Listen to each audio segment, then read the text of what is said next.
For the very first time, the parents of a school shooter will spend time in jail, in prison, for not stopping their son's murder spree. A judge sentenced James and Jennifer Crumbley to between 10 and 15 years behind bars.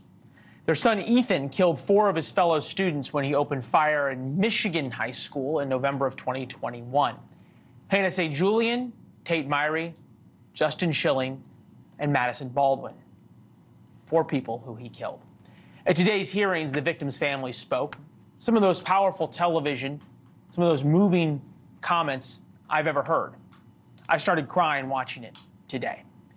Here's Hannah St. Julian's sister. I didn't say goodbye. I never got to say goodbye.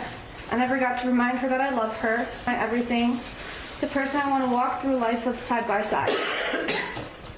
I thought our future was a given. Of course, she'd play her first high school basketball game that night, get ready for all the other school dances, have her JV and varsity season for all the sports she played, get her driver's license, play her lacrosse season, have her first date, prom, graduation. She never got a chance for any of that. And here's Hannah's dad today. He testified about the parents of the shooter, James and Jennifer Crumbley. They blame everyone but themselves and make threats of retribution. The facts have already been presented. The jury has found them guilty. Multiple juries have found them guilty. Hannah, Madisyn, Tate, and Justin are the ones who have lost everything, not the defendants. And Madisyn Baldwin's mother then spoke about her loss. You failed as parents. The punishment that you face will never be enough. It will never bring her back. It will never be a loss that you have suffered, and it will never heal the pain. Because one day you're going to be able to see your son, visit, hear his voice, possibly laugh, maybe see him grow. I will never see that again. Madisyn's stepmother, Christina Baldwin, is with us now. Christina, thank you. It's really hard I'm so to watch, sorry. Yeah, it was hard for all of us today. I was in the gym, and I would just share this with our viewers. I was in the gym watching, and I saw Marnie Hughes, my old co-anchor, well up. And I turned the volume up, and I just stood there for minutes watching and started to cry. I cannot imagine what it's like for you. Is there any hope that you have that holding parents responsible, and I think we should point out that this case is different, right? Because James and Jennifer Crumbley really did do a number of things that the jury convicted them on. They ignored signs their son was disturbed. Ethan had written about it in a diary. They didn't store this firearm safely. They bought him a gun and didn't keep it locked. They didn't get him the help he needed.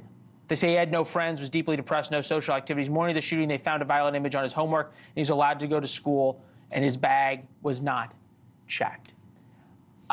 We haven't seen any real remorse from them.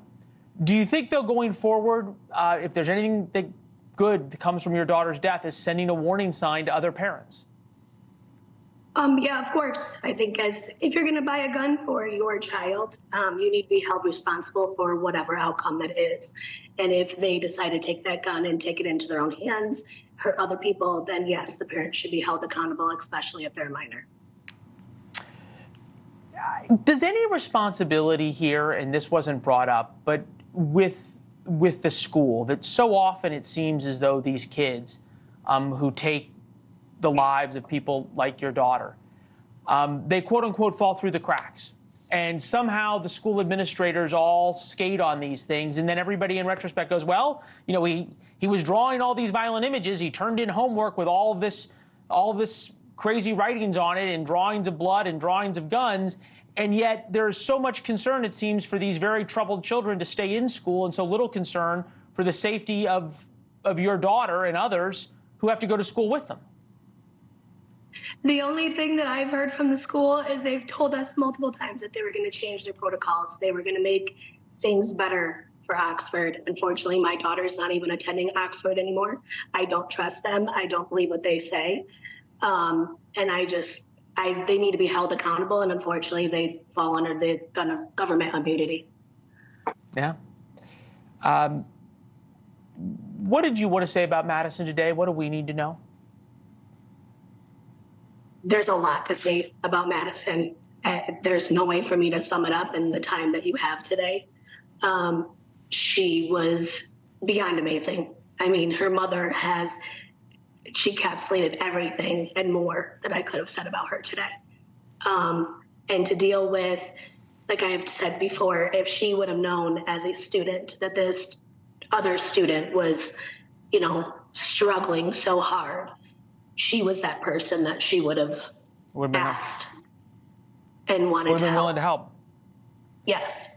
Thanks for watching. Go to joinnn.com to find NewsNation on your television provider. And don't forget to click the red subscribe button below to get more of NewsNation's fact-driven, unbiased coverage.